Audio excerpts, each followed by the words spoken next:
Olá, caríssimo telespectador da Rede Século XXI. De novo aqui nos reunimos para refletir a Palavra de Deus, para conhecer um pouco mais a Santa Palavra do Senhor, que se autoproclamou Luz da Vida. Esse é o título do nosso programa que vai ao ar toda semana. Obrigado pela sua audiência e quero lhe dizer que o assunto de hoje é palpitante, é muito interessante, da mais absoluta relevância para a nossa vida, porque isso toca não apenas o imaginário popular, mas suscita tantas discussões, tantas revelações, tantas conjecturas. Um assunto que trata de algo que acontece conosco todos os dias e que por vezes nem sempre sabemos o seu significado. A questão dos sonhos. Todos nós sonhamos, acordados ou inconscientes, despertos ou dormindo. Mas o assunto do encontro de hoje são os sonhos que nós experimentamos dormindo. Qual o significado deles? Como interpretar os sonhos? Há uma literatura no paganismo e algumas até pseudo-cristãs que pretende interpretar os sonhos, apresentar supostos critérios de interpretação para os sonhos. Existe uma regra clara? Existem critérios seguros para interpretar os sonhos? Você já sonhou e acordou incomodado com um sonho? Você em sonho viu, ouviu, escutou, contemplou, experimentou, sofreu, gritou, se alegrou e acordou se perguntando, mas o que esse sonho quer dizer? O cristão vai buscar na Palavra de Deus um critério seguro. Respostas claras na Bíblia Sagrada, na Palavra de Deus, como lida e como interpretada pela Igreja.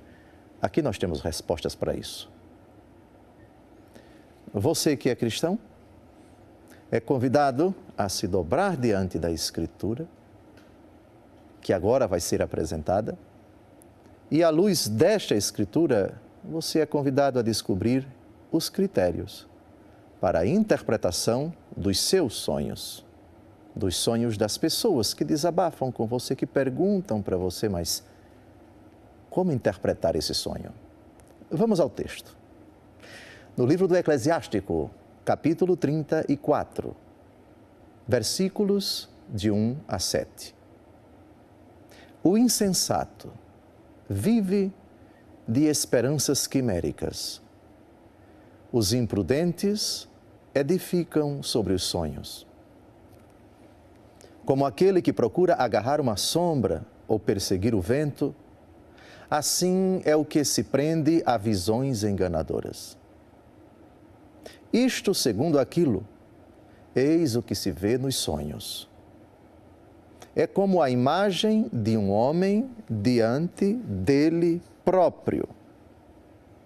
Que coisa pura poderá vir do impuro? Que verdade pode vir da mentira?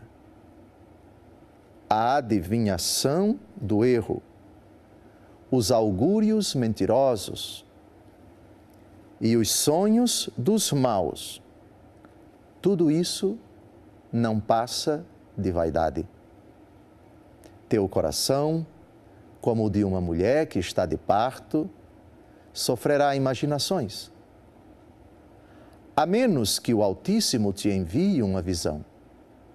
Não detenhas nelas teu pensamento, pois os sonhos fizeram errar muita gente, que pecou porque neles punham sua esperança.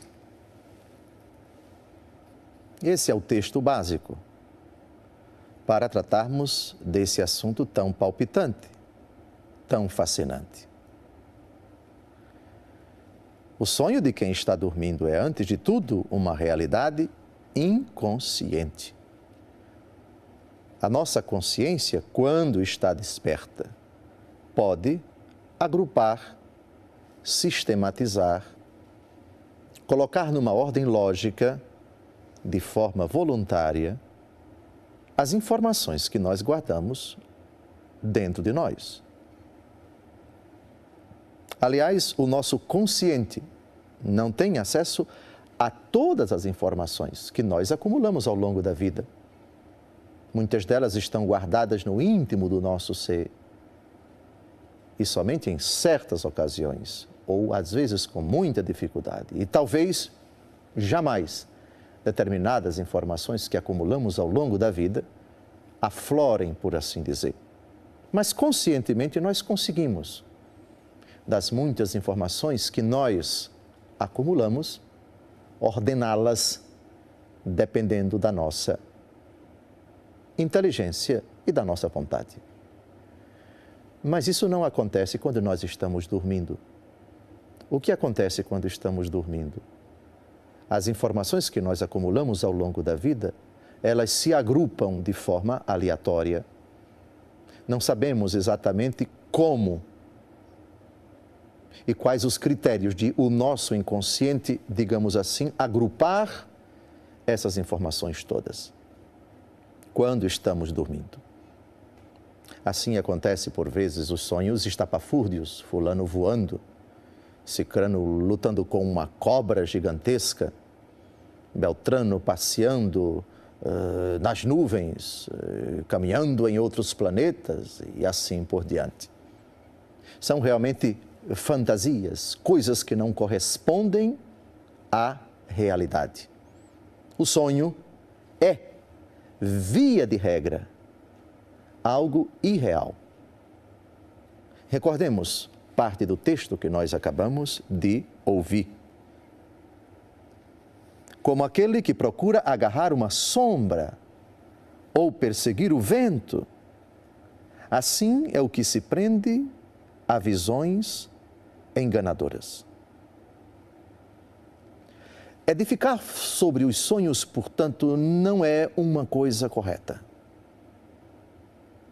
Acordar e já fazer logo uma interpretação precipitada do sonho, dizendo que vai acontecer alguma coisa. Que aquilo dali significa com exatidão, com precisão, tal coisa. Os imprudentes edificam sobre os sonhos. Num primeiro momento, é preciso que não levemos muito a sério os sonhos. Então, por que eles acontecem? Não é uma resposta fácil. Vamos procurar uma resposta, dividindo a mesma resposta em 3 linhas, em 3 vertentes. Ou o sonho é fruto apenas da minha imaginação, do meu ser, dessa realidade complexa, psicossomática, chamada a minha pessoa, eu. Portanto, a explicação do sonho está apenas em mim. É um tipo de resposta. Segunda resposta. Este sonho, ou estes sonhos, tem como autor o próprio Deus. Ou, terceira resposta. Este sonho, ou estes sonhos, tem como autor o diabo. Eu, ou Deus, ou o diabo. Deus pode se utilizar dos sonhos para nos falar? Pode.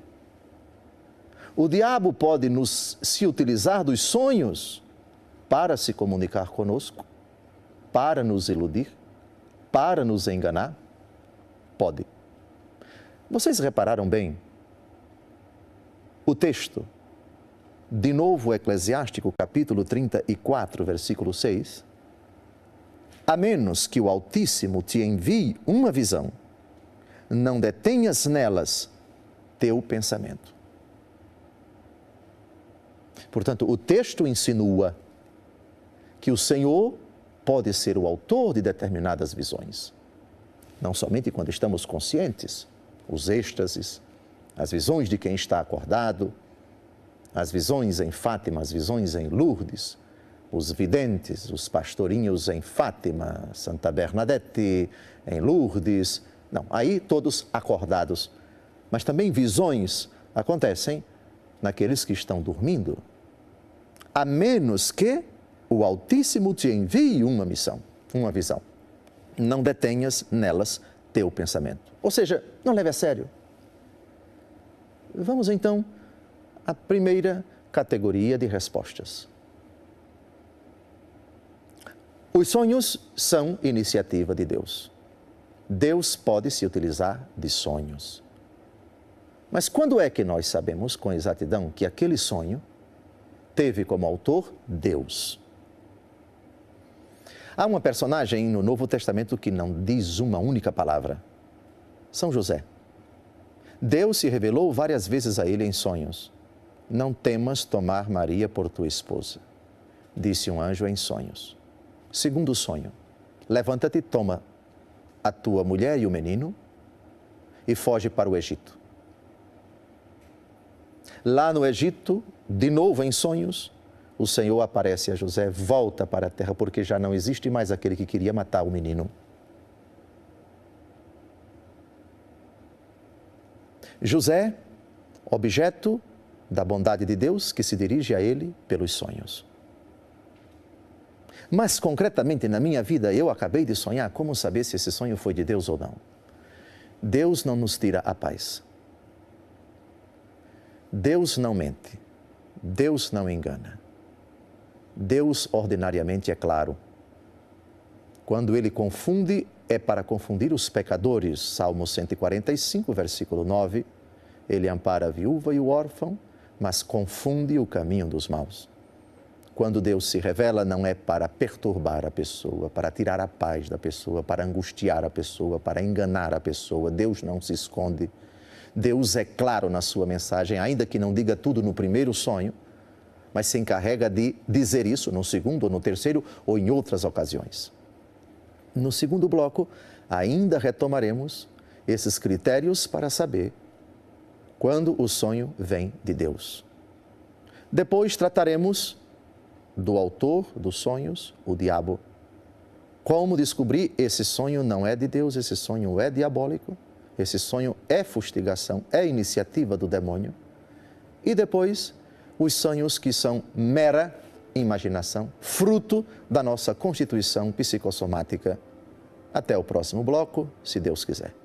No primeiro bloco, vimos as três fontes, as três origens possíveis, segundo a Escritura, dos sonhos. Os sonhos são fruto da iniciativa de Deus? Ou são fruto da iniciativa do seu inimigo, que é o demônio? Ou, via de regra, eles são fruto nada mais, nada menos do que da nossa imaginação. Citamos o famoso texto de Eclesiástico, capítulo 34. A regra é, em princípio, não levar muito a sério os nossos sonhos, a menos que o Altíssimo te envie uma visão. Não detenhas nelas teu pensamento. Mas se o sonho é de Deus, nós temos que nos ater a ele, porque Deus está falando, porque Deus está transmitindo uma mensagem. Citamos ainda no primeiro bloco São José, que foi o destinatário de algumas visões do anjo. Apareceu em sonho várias vezes a ele: não temas tomar Maria como tua esposa, levanta-te, toma o menino e sua mãe e foge para o Egito. Lá no Egito toma o menino e sua mãe, volta para Israel, porque já não existe mais aquele que quer matar o menino. E vimos no final do primeiro bloco os critérios para saber se o sonho realmente vem de Deus. Deus não tira a nossa paz. As mensagens de Deus são de paz. Deus não nos leva a pecar. Deus não nos fala para vingar-se, para mentir, para cometer qualquer tipo de pecado. Deus é claro, Deus é a verdade. Deus nos quer santos. As mensagens de Deus não são confusas. E se Ele não é claro neste sonho, voltará a se manifestar num segundo sonho, num terceiro sonho ou em outras ocasiões. Não é difícil você descobrir se é Deus que está falando para você naquele sonho. A mensagem, o contexto e aquilo que a mensagem produz em você ou nos outros, se você foi chamado a transmitir uma mensagem aos outros. Mensagem que há de ser inserida no contexto da santificação, da mudança de vida, nos valores que estão impregnados no Evangelho. A mensagem que ele dirige, se é somente para você ou é para os outros. Pensemos as mensagens de Fátima, pensemos as visões que Santa Bernadette teve em Lourdes e tantos outros videntes, objetos de visões, de aparições de nosso Senhor Jesus Cristo. Acordados ou dormindo. A menos que o Altíssimo te envie uma visão, não detenhas nelas teu pensamento. Agora, vejamos o contrário. Naquele sonho, você foi convidado a pecar. Foi convidado a odiar, a não perdoar, a matar, a roubar, a cometer impurezas, sonhos lascivos, sonhos imorais. Se aquele sonho tirou a sua paz, levou você a se afastar de Deus, se naquele sonho a mensagem é claramente contrária ao Evangelho, é uma mensagem de desespero, não de esperança, de ceticismo, não de fé, de ódio, não de caridade. Se aquela mensagem perturba, angustia, amargura você, há certos indícios aí de que estamos talvez diante de uma investida diabólica. Vários santos foram perturbados, angustiados, açoitados, provocados pelo próprio inimigo. Inimigo que muitas vezes em sonhos pode se transfigurar no próprio Cristo, pode aparecer a você sob o manto de Nossa Senhora, pode se transfigurar em anjo de luz, pode aparecer como se fosse o seu pai falecido, como se fosse a sua mãe, como se fosse o seu irmão distante. Vamos ao texto, por favor, 2 Coríntios 11, de 13 a 15. Esses tais são falsos apóstolos, operários desonestos que se disfarçam em apóstolos de Cristo. O que não é de espantar, pois se o próprio Satanás se transfigura em anjo de luz, parece bem normal que seus ministros se disfarcem em ministros de justiça, cujo fim, no entanto, será segundo as suas obras. Atentos, porque o demônio recebeu essa permissão de Deus, de se transfigurar em anjo de luz. Não foram poucos os santos da igreja que sofreram ataques do demônio em sonhos,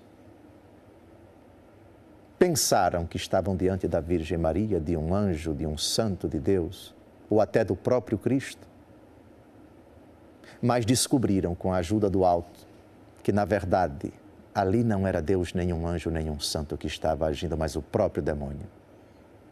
O convite a não rezar, o convite a se desesperar, a não confiar em Deus, a não perdoar. A mensagem do demônio, que é o pai da mentira, ele tem 3 táticas. A mentira propriamente dita, que é a exposição do falso com a intenção de enganar. Depois, as meias-verdades. Sei quem tu és, o santo de Deus, disse o demônio, no capítulo 1 de São Marcos. E fazer o possível para silenciar a verdade. Silenciar a verdade, não dizer toda a verdade e proclamar a mentira. A mensagem do sonho, se traz alguma voz, alguma afirmação, alguma mensagem explícita, ela deve ser imediatamente confrontada com a palavra de Deus, com a doutrina da igreja, com o contexto da nossa fé, e se contradiz, e se conflitua. Obviamente, estamos aqui, talvez, diante de uma iniciativa diabólica. O demônio perturba, angustia, irrita, provoca aridez interior, tudo faz para nos afastarmos de Deus. A sua obra é confusão. A sua obra é divisão. Ele é o diabo, aquele que divide por definição. Portanto, se no sonho a mensagem aponta para esses contravalores, é radicalmente contra a nossa fé, a oração, os mandamentos, os sacramentos. Talvez estamos aí diante de uma iniciativa diabólica. É muito importante também que esses sonhos, as pessoas que experimentam esses sonhos perturbadores, cuja mensagem é lasciva, cuja mensagem é contrária ao Evangelho, que despertos façam um exame de consciência sobre sua própria vida consciente, sua própria vida desperta, sua própria vida acordada. Com quem você está andando, que práticas você está assumindo, que atitudes, que comportamentos você vem levando. Não se pode esperar de uma pessoa que frequenta lugares imorais que elas sonhem com as 5 chagas de nosso Senhor Jesus Cristo. Não se pode esperar de uma pessoa que tem uma conduta imoral, indecente, que esteja mergulhando no mundo das trevas, frequentando lugares indevidos com pessoas de um comportamento censurável, leituras, hábitos, comportamentos imorais, que ela sonhe com a bem-aventurança celeste. Pode haver uma relação entre esses sonhos imorais e a conduta imoral dessa pessoa. Somente ela poderá fazer essa relação. Ou seja, acossada inconscientemente, mas também tentada conscientemente. Mas, ordinariamente, o sonho, atenção, de novo esse versículo, isto ou aquilo, eis o que vê nos sonhos, diz Eclesiástico 34, é como a imagem de um homem diante dele próprio. Via de regra, o sonho traduz inconscientemente a vida da pessoa conscientemente. Uma mulher que é oprimida, que é agredida, cuja liberdade é tolhida dentro de casa. O seu marido a faz sofrer tremendamente. E ela ultimamente está sonhando, voando. Um sonho um absurdo, uma fantasia. O que isso significa? É possível que o desejo dela, acordada, de ser livre, de levar uma vida tranquila, de não ser tolhida na sua capacidade de ir e vir, ela traduz esse anelo consciente no inconsciente quando está dormindo dessa forma. É possível que uma pessoa que no seu trabalho, cercada de inimigos, de adversários, guarde consigo este receio, este temor e dormindo traduza isso de forma inconsciente, sonhando, por exemplo, que está num covil de serpentes e as serpentes tentem comê-lo, enfim. As nossas experiências conscientes são guardadas na nossa memória. E por vezes, dependendo do nosso estado, da nossa tensão, do nosso estresse, do nosso receio, da nossa insegurança, do nosso medo, dos nossos traumas, das nossas fobias, potencialmente essa pessoa dorme condicionada com esses receios. E pode haver uma relação entre as experiências, os medos, as angústias conscientes e aquele sonho absurdo com essas imagens estapafúrdias, e cada imagem pode ter uma relação com algum fato, com alguma pessoa, com algum objeto, com algum acontecimento, com alguma coisa imaginária que você acumulou e colocou na sua cabeça. Portanto,